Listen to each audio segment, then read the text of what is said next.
Bismillahirrahmanirrahim. Assalamualaikum warahmatullahi wabarakatuh. Apa kabar teman-teman? Semoga kita semua selalu dalam keadaan sehat walafiat dan selalu dalam lindungan Allah Subhanahu wa taala. Amin amin ya rabbal alamin.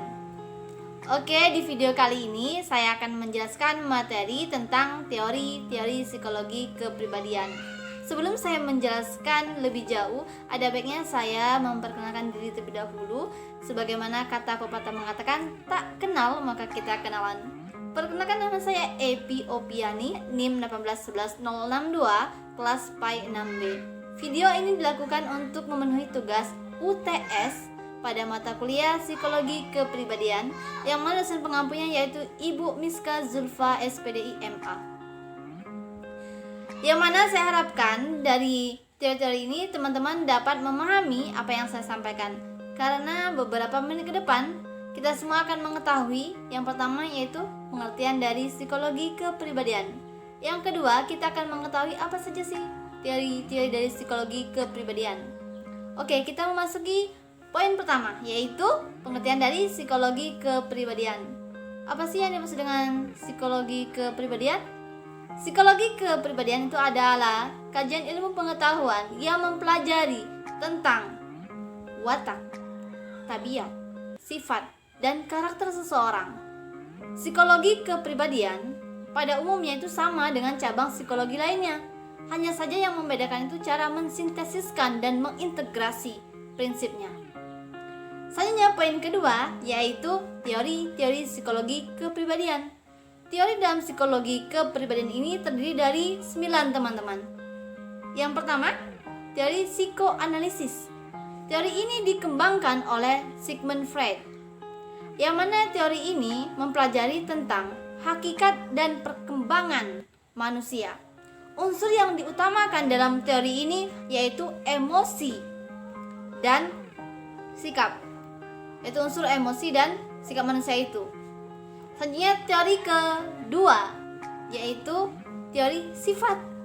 Teori ini mempelajari tentang sifat manusia dan mengukur bagaimana sifat itu dilakukan secara berulang atau secara terus-menerus. Selanjutnya teori ketiga yaitu teori tipologi. Teori ini mengelompokkan manusia berdasarkan tipenya, mulai dari karakteristik fisik, psikis, dan nilai-nilai budayanya. Contohnya seperti ini teman-teman. Misalnya individu itu introvert, ada individu yang extrovert. Nah, itu termasuk dalam teori tipologi. Yang keempat, teori kepribadian behaviorisme. Teori ini juga disebut dengan behavioral.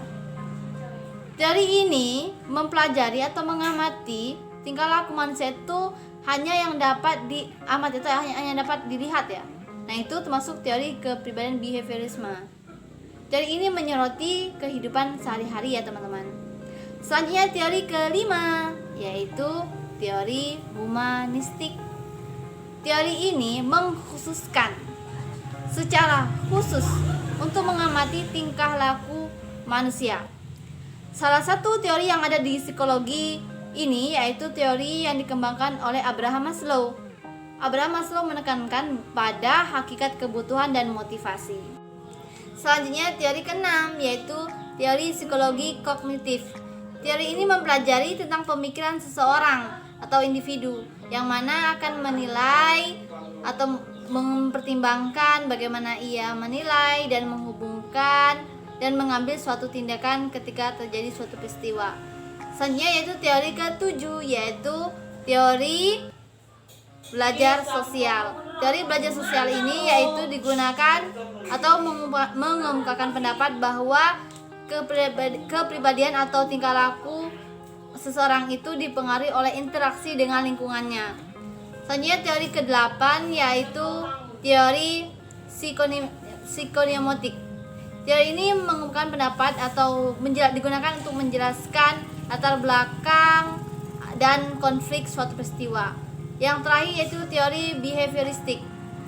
Teori behavioristik ini berdasarkan beberapa penelitian yang dilakukan mengemukakan atau mengemukakan pendapat bahwa tingkah laku atau kepribadian seseorang itu dipengaruhi oleh interaksi dengan lingkungannya, bukan dibawa secara lahir dan bukan juga didapatkan secara instan. Baiklah, hanya itu yang dapat saya sampaikan. Kurang lebihnya saya mohon maaf. Meskipun apa yang saya sampaikan ini sedikit, semoga dapat dipahami sepenuhnya. Jika tidak dapat dipahami sepenuhnya, semoga dipahami setengahnya. Jika ada salah kata, saya mohon maaf, dan kepada Allah saya mohon ampun. Saya akhiri. Wassalamualaikum warahmatullahi wabarakatuh.